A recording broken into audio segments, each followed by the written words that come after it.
details just into CNN about what Vladimir Putin was doing as reports emerged that a plane reportedly carrying Yevgeny Prigozhin had crashed. Putin was leading a ceremony marking a World War II battle between the Soviet Union and Nazi Germany.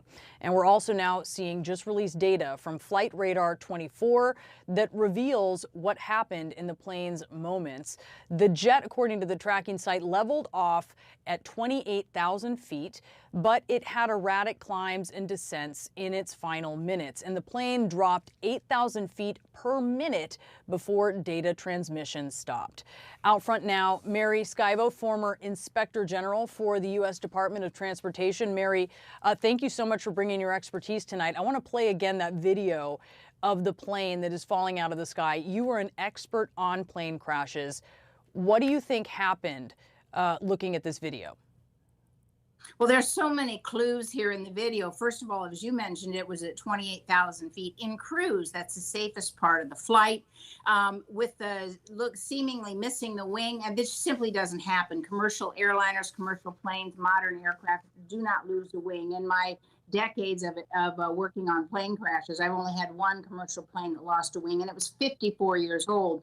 And also the rate of descent, a normal rate of descent is 1,000 to 3,000 feet per minute, not 8,000. It was clearly falling. And if you look very closely at the video, you can see some other, not just the plane, but you can see some flashes, you can see other smoke, you can see debris separating from the plane.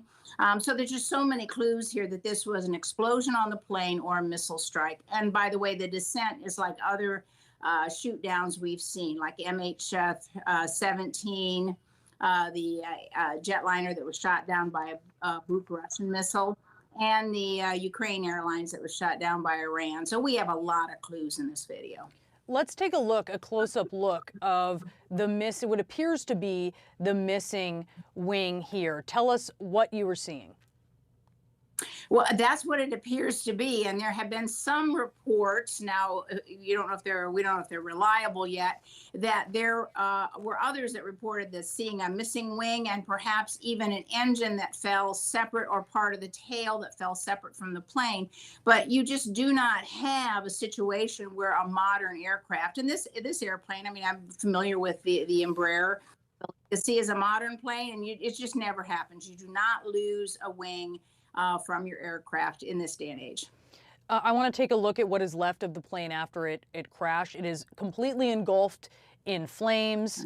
We have learned there were 10 people total on board. Russian media says at this point 8 bodies were found at the crash site so far. How hard or easy will it be to try to identify those bodies and just to know for sure, to confirm for sure that Prigozhin was on board? Right. Well, the world has a great amount of expertise in working crashes, and there are companies that do precisely this. And so if there's a cooperating investigative agency with DNA samples, it is actually, I won't say easy, but in most cases, all of the human remains are identified. It's done through DNA and other methods. And even in just a total explosion and burning situation like this, the human body has a lot of water content. In almost all cases where you have the remains, you can identify them if the investigators are inclined to work on it. And that is obviously very key. Mary, it is great to have you and your expertise. Thank you so much for joining us tonight. Thank you.